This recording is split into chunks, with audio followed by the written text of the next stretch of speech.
In this problem, we're asked to find the sign distribution for the first derivative of a given function here. And the idea here is to use a number line to place on here not all of the values of the derivative, but just the signs of the derivative. The signs of the first derivative would tell us where the function's graph is increasing and where it is decreasing. A positive derivative means a positive slope, so the function must be increasing. A negative derivative would mean a negative slope, so the function must be decreasing. So to carry out the work here, the first thing I'm going to need to do is find the derivative of my function. And this is a polynomial that's been factored. I could try and multiply this thing out before I differentiate it, but that becomes a problem later on. When I find the derivative, I want to get it into a factored form so that I could find out where the derivative is either 0 or where it does not exist. So, in fact, since this is a polynomial, it'll exist everywhere. But the zeros of that derivative are easier to see if we maintain this factored form as much as possible. So rather than multiply it out, I'm going to use the product rule on this derivative. And when I differentiate this first piece, I see the need for a chain rule. There's going to be a chain rule on this piece. The derivative of the x plus 3 piece is easy, that's a 1. But since I'm chaining on a portion of this, trying to think ahead in this problem, I know that I will be able to factor out some x minus 1s. And in fact, I'll be able to factor out one less than I start with. So I'll be able to factor out 2 x minus 1s, or an x minus 1 squared. So let's go ahead and carry out the calculations. This is the derivative of the first, so bring the exponent down, leave what's inside alone, reduce the exponent by 1, and multiply by the derivative of the inside. That's a chain rule on the first piece, or a generalized power rule. And then leave the second piece alone, so the x plus 3 is left alone. And then we add to that x minus 1 cubed, first piece, times the derivative of the second. Derivative of x plus 3 is 1. Now I want to know where this is 0. We already discussed the fact that this will have no places where it does not exist, but I want to mark the zeros on here before I check the signs everywhere else.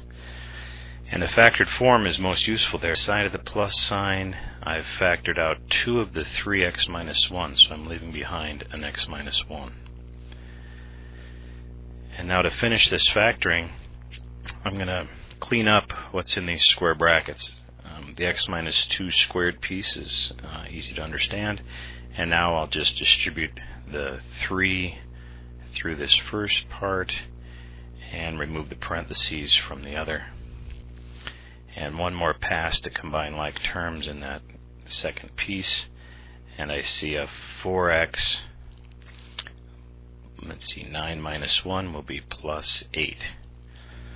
And if I wanted to completely factor it, I guess I now see a 4 would come out of there. So I'll pull a 4 out, leaving me with an x plus 2. Now we can start thinking about when is the derivative equal to 0. These are our critical values, and they're the only type of critical values that we'll see on a polynomial. In general, critical value can be either the derivative is 0 or not existing in the domain of the function. But for polynomials, this is the only type that shows up. And I see there's 2 ways to make that happen. Let x equal 1, or let x equal negative 2. Alright, we're about ready to complete this problem. Go up here to the number line, and at negative 2, put a 0.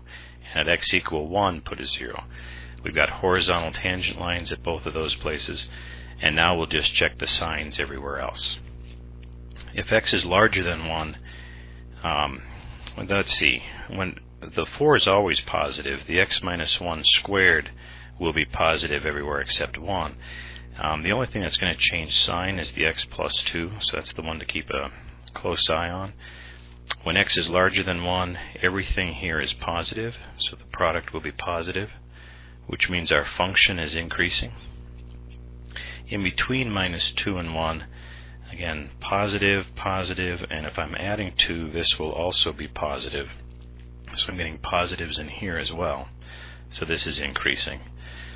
which means the graph of the function is increasing, has a horizontal tangent line, and then increases again. This must have a little flat spot in the graph of the function right there at x equal 1. On the left side of negative 2, the x plus 2 term will now be negative. Put in a number on the left side of negative 2, add 2 to it, and you end up on the left side of 0. So